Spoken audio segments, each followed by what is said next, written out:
À Williamsville, dans la commune d'Adjamé, des familles sont menacées par des eaux de ruissellement. L'Ukraine, par la voix de son président Volodymyr Zelensky, demande son intégration sans délai dans l'Union européenne. Bonsoir, merci de suivre le 19h. Le ministre de la Solidarité et de la lutte contre la pauvreté, Miss Belmondo Dogo, s'est rendu récemment au domicile de la centenaire Onon Seni Diallo, qui, malgré le poids de l'âge, reste une femme vaillante. Elle lui a fait des dons en espèces et en nature avant de l'assurer de tout son appui dans les prochains jours. Afficiata Karamoko Dosso.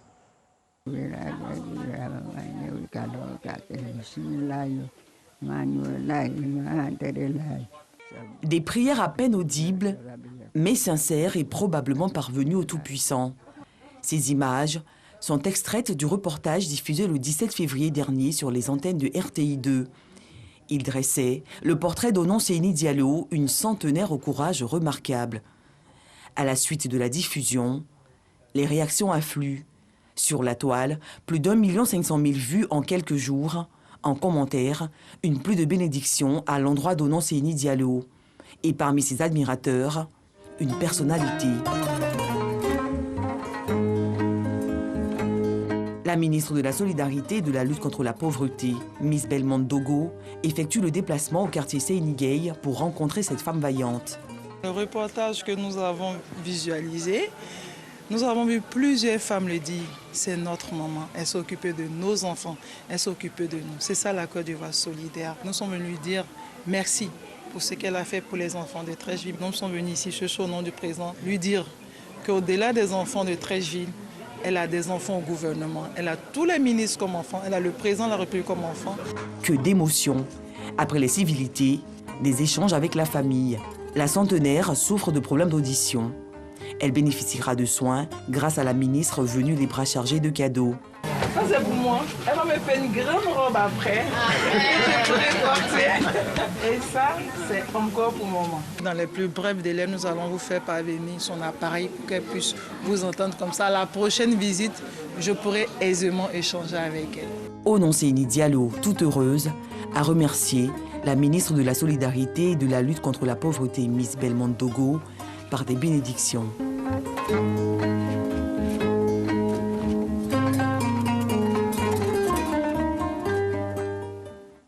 Le ministère de la Solidarité et de la lutte contre la pauvreté s'est également rendu au chevet des victimes de l'incendie survenu le 9 février dernier dans le village de Soubékan, département de Wanino, dans la région du Bafing. Le feu a consumé 17 habitations et 8 plantations. Ces sinistrés ont reçu des dons en vivres et en non-vivres pour un montant de plus de 6 millions de francs CFA. Le compte rendu de Gervais Kwasi de RTI. Ce sont 40 sacs de riz, 10 cartons de savon, 40 cartons comprenant des bidons d'huile, des nattes à coucher et bouilloires qui ont été offerts à l'ensemble des sinistrés qui, en plus de ces dons en vivres et non-vivres, ont perçu chacun la somme de 200 000 francs CFA en espèces. Cette action du gouvernement s'inscrit dans le cadre de la chaîne de solidarité prônée par le chef de l'État. Je viens au nom de Madame la ministre de la Solidarité et de la lutte contre la pauvreté, Madame Miss Belmondo Dogo, vous saluer et vous dire Yako. Elle m'a dépêché pour venir à vos côtés, pour venir m'enquérir de vos nouvelles, pour venir savoir ce qui s'est passé, pour venir savoir comment vous allez depuis que le feu a ravagé vos habitations, vos plantations et vos greniers. Yako encore à vous venir. Donc ma présence ici, ce n'est pas moi que vous devez voir, c'est le président de la République que vous devez voir, c'est le gouvernement que vous devez voir, c'est Madame la ministre que vous devez voir. Les sinistrés, encore sous le choc, ont traduit leur gratitude au gouvernement qui, à travers ses dons, vient un tant soit peu atténuer leur peine. La plantation de Anacadier, ça a tout brûlé. Voilà.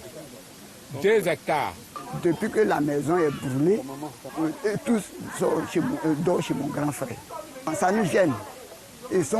Ça nous gêne. On est obligé de se mettre ensemble pour dormir. Mais quand on voit comme ça, là, on est content.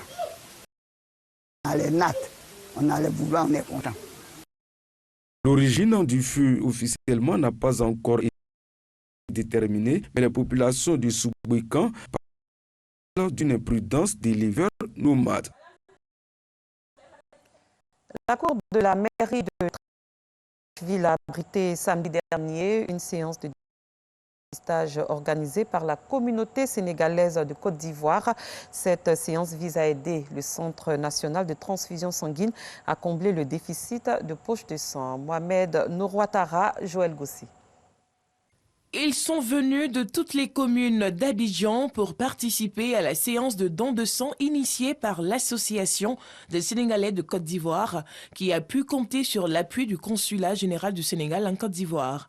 Une initiative visant à pallier le manque de sang dans les différents services de santé. La communauté sénégalaise qui a par ailleurs conscience du fait que le Centre national de transfusion sanguine fait face à de graves pénuries de sang et on pense qu'il n'y a pas mieux que de donner son sang, qui est très symbolique, qui est un liquide de vie. Doumbia Mamadi, représentant le maire de la commune de Treichville, a salué cette initiative. Notre cité, qu'on appelle la cité Nzassa, répond à ces critères-là, à cette forme de collaboration.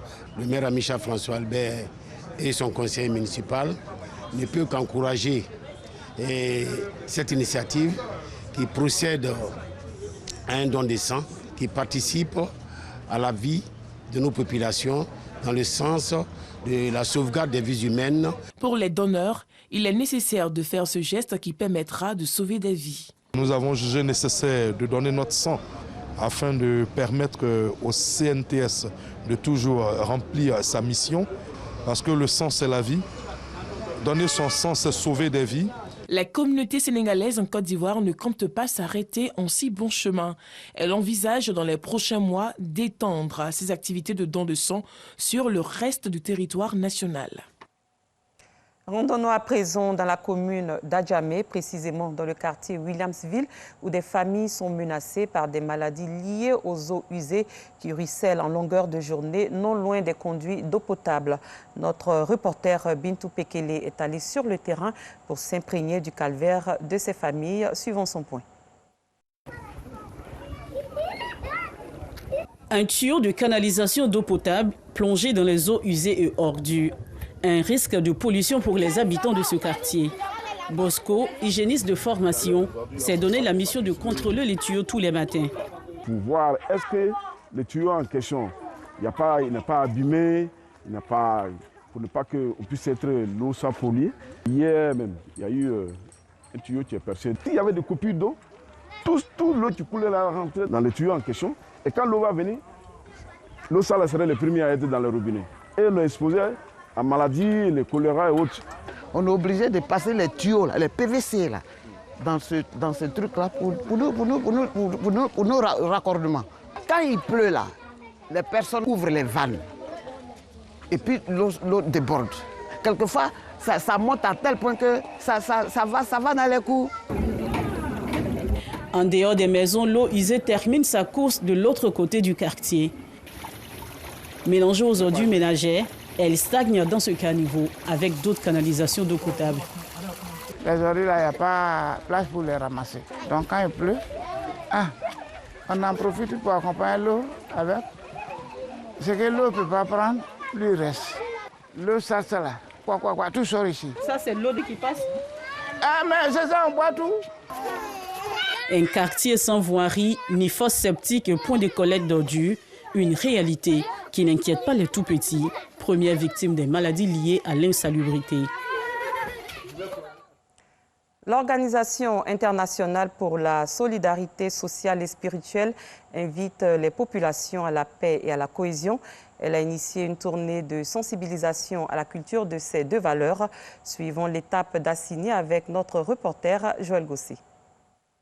C'est dans la cité balnéaire d'Assini Mafia que l'Organisation internationale pour la solidarité sociale et spirituelle, OIS, a déposé ses valises.